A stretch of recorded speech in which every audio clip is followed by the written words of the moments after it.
You call it just getting older or just gym soreness, but the truth is that small, repeatable signals often tell you when muscles, joints, or nerves want attention. The easy mistake is to shrug, to say it'll pass, to switch shoes or mattresses, and move on. Today, we'll translate those everyday clues into a simple plan. No scare tactics, just patterns your body uses to talk to you, explained in plain language and guided by real clinical sources. The goal is not to turn you into a doctor, it's to help you notice earlier, act sooner, and walk into your next appointment with clarity instead of worry. Everything here is explained simply and grounded in research and clinical guidance. This is educational content. It does not replace your clinician. Let's begin with the sensation people dismiss the most because it fades until it doesn't. Persistent tingling or numbness, especially in your hands, feet, or running down one side of the arm, deserves more than a shrug. If it shows up at night, while you're holding your phone, typing, cycling your wrist, or tilting your neck, you may be putting a nerve under pressure. Neurologists at the National Institutes of Health point out that recurring paresthesia that lasts for weeks is often connected to compressive neuropathies, like carpal tunnel at the wrist or a cervical pinched nerve, and that the pattern, where it travels, what triggers it, whether weakness joins in, is the first and best clue. The practical filter is simple. Track it for 2 weeks. Write down the time of day, the position you were in, and whether neutral wrist posture, hourly neck breaks, or a softer grip changed anything. A common mistake is to normalize months of "my hand just falls asleep sometimes" because it fades by morning. That on-off cycle can still be the hallmark of a nerve that needs earlier care. Speaking of signals, you can actually see. Let's go to swelling. Unexplained joint swelling and warmth, fingers that puff, a knee that looks rounded, an ankle that's puffy and warm, gets blamed on salt or heat or water weight. Look closer. True joint swelling often comes with local heat and a sense of fullness that limits motion. Rheumatology groups, including the American College of Rheumatology, emphasize that persistent swelling with warmth, especially when your morning stiffness lingers, can behave like inflammatory arthritis and benefits from earlier evaluation within what clinicians call a treatment window. By contrast, osteoarthritis can swell too, but it tends to act more mechanically. Stiffer at the start, loosening with gentle motion. If you're unsure, build a tiny data set that your clinician will actually use. Snap one photo of the joint at the same time every day for a week, and note how many minutes it takes to unlock after you wake. People often misread heat and swelling as general bloat. Local warmth over one joint is a more specific clue. If your ring is tight most mornings or socks leave deep marks around a warm ankle after a routine day, you've collected evidence worth sharing. Now to a sound that freaks people out. Clicking. Painful clicking or locking in a knee, shoulder, or hip, especially with a sense of giving way or a smaller range of motion, isn't just an age soundtrack. Orthopedic guidance from the American Academy of Orthopedic Surgeons describes painful catching and locking as classic mechanical symptoms that deserve assessment. Clinicians at Mayo Clinic also caution that when night pain, instability, or loss of strength join the picture, delays can stretch a small tear into a long rehab journey. Not every click is trouble. Painless, occasional crepitus is common. The difference is context. If a click is paired with sharp pain on squats or stairs, new swelling after activity, or a stuck feeling that needs a little jiggle to move again, that's a mechanical pattern, not just noise. A practical 2-week quieting period can help you test it, reduce impact, avoid deep knee bends past pain, shift overhead pressing to scapular control and mid-range pulls, and write down exactly which motions trigger the click. Another common mistake is saying it's always clicked, while ignoring that now it clicks with pain or locks after a short jog.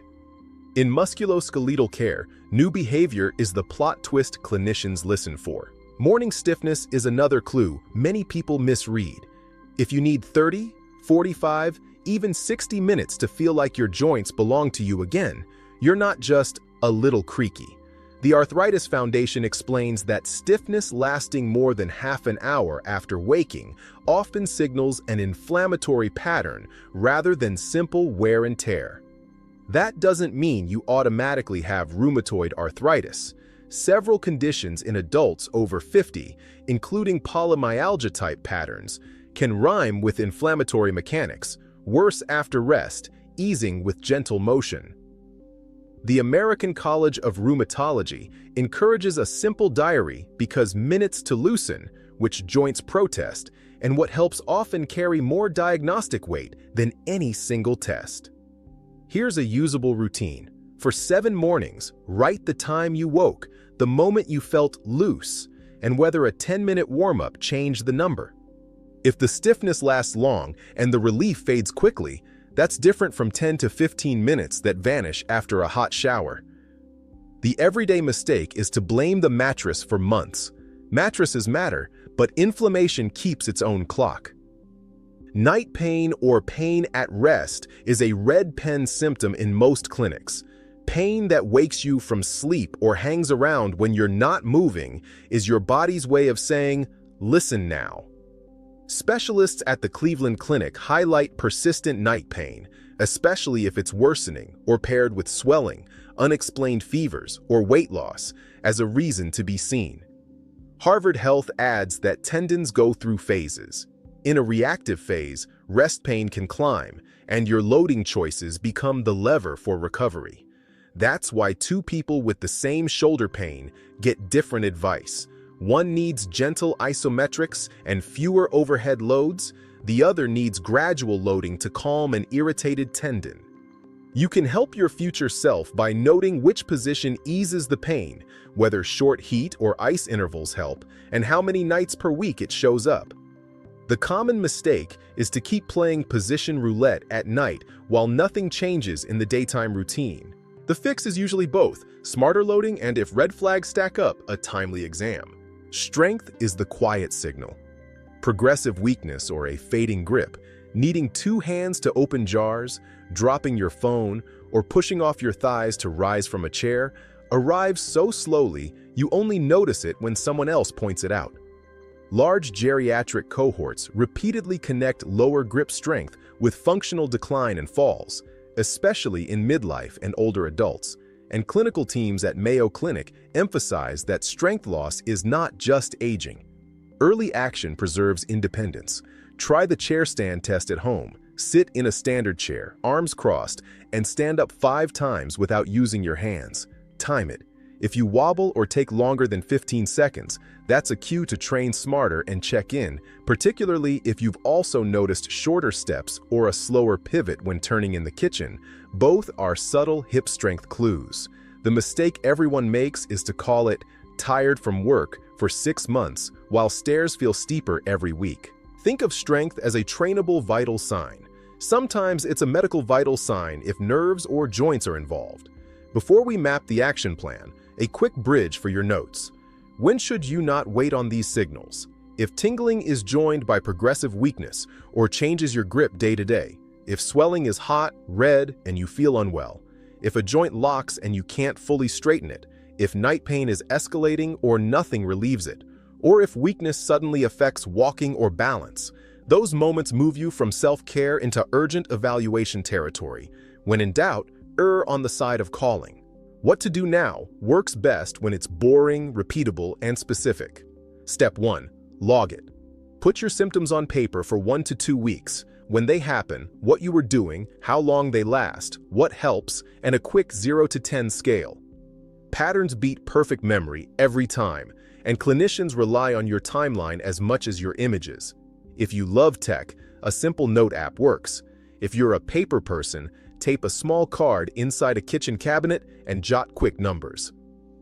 Step 2. Make one safe adjustment today. For wrists, think neutral keyboard, a soft rest for your forearm, and a 60-minute timer that reminds you to move your neck and shoulders. For knees, trade deep knee-over-toe squats for shallow, pain-free ranges and swap running hills for flat walks while things calm down. For shoulders, pause heavy overhead pressing and instead work on scapular control. Think mid-range rows and wall slides that don't spike symptoms.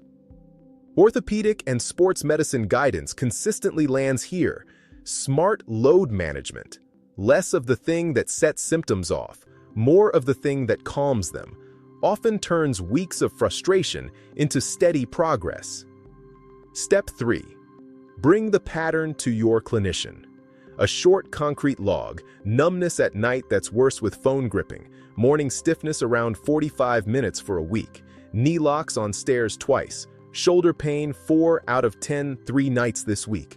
Speeds decisions, avoids mixed stories across visits, and lets you and your clinician co-create the next step. Let's deepen each sign with quick spot checks you can try safely at home. For tingling, gently explore positions. Bend and straighten the wrist while the elbow stays relaxed. Note if the tingling rises with sustained wrist flexion or improves when the wrist is neutral. If a neutral typing setup cuts your nighttime symptoms in half over a week, that's meaningful data. For swollen joints, print a simple ruler sticker or use the same ring every morning. Tiny changes that repeat across days carry weight. For painful clicking, ask yourself, is the sound loud or the pain loud? A loud sound with no pain is less important than a soft click that comes with sharp focal pain and a mini flinch. For morning stiffness, compare a no warm-up morning to a 10-minute gentle motion morning. If the warm-up drops stiffness time by half, you've learned something useful and low risk. For night pain, mark the best sleeping position and the first position that fails. Bring both to your appointment. For strength, film your chair stands from the side. If your knees cave inward or you lean heavily with momentum, that's a coaching opportunity and a clue for the exam. Now, a word on expectations, because that's where most frustration lives. If you reduce the provocative load and symptoms begin to de-spike over 10 to 14 days, you're probably on the right track. Pain rarely vanishes overnight. What you want to see is a lower ceiling, peaks that are smaller, flares that cool faster, nights that you sleep through more often. According to the way tendon and joint tissues adapt, predictable, gentle loading is usually better than total rest, and total rest is rarely a long-term solution unless your clinician says otherwise. Short walks that don't spike symptoms beat long couch sessions that leave you stiff and sore. Think quiet consistency rather than heroics. Let's zoom out and connect these dots to real life so you can feel the payoff. Imagine this week you catch tingling patterns early. You swap one keyboard setup and you insert 2 micro breaks per hour. You take 7 morning photos of your hands and 1 evening photo of your knees after a walk. You do a 2-week quieting period where you cut deep squats and replace them with pain-free step downs or wall sits while you dial in form. You film 5 chair stands and notice your knees drifting inward. Now you have a coaching target. Push the floor apart gently with your feet and feel the hips share the work. You log that your shoulder sleeps best with a small towel under the upper arm, and you write that down to show your clinician. That's what early action looks like. Nothing extreme, just disciplined noticing and one safe adjustment at a time. A lot of people ask, is there a single test I can do at home to know if it's serious? The honest answer is that patterns are smarter than single tests. According to neurology and rheumatology guidance, duration, distribution, and response to simple adjustments are often more informative than any one maneuver you find on the internet. That's why your notes, 2 sentences per day max, are the most valuable tool in this entire video. They convert vague memory into usable evidence, and they let your clinician match the right test to the right story. Quick recap you can screenshot in your mind right now. Lingering tingling, especially with weakness or repeatable triggers, is a check now signal, as neurology teams at the National Institutes of Health keep reminding us. Warm, swollen joints with long morning stiffness lean inflammatory and benefit from early attention, a point echoed by the American College of Rheumatology.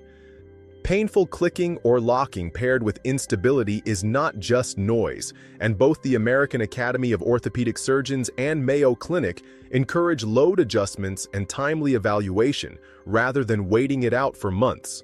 Night or rest pain that keeps waking you is a listen now moment, underscored by clinical guidance from the Cleveland Clinic and practical tendon advice from Harvard Health about how thoughtful loading changes outcomes. And strength that's quietly slipping, grip, chair stands, shorter steps, is a trainable vital sign and a reason to act now, not later. Catching small signs early may mean more years of moving freely with the people you love. If this helped, pass it on. Comment with the symptom you've seen: tingling, swelling, clicking, long morning stiffness, night pain, or strength slipping, and what has worked or not worked for you. Share this with a weekend warrior who keeps walking it off. Subscribe for next Saturday's practical demos, where we'll show 2 simple at-home screens to protect your knees without special gear and a safe progression you can start the same day. Information guides. It is not a diagnosis. Do not stop or start medications on your own. Talk to your clinician, especially if symptoms persist, worsen, or stack together.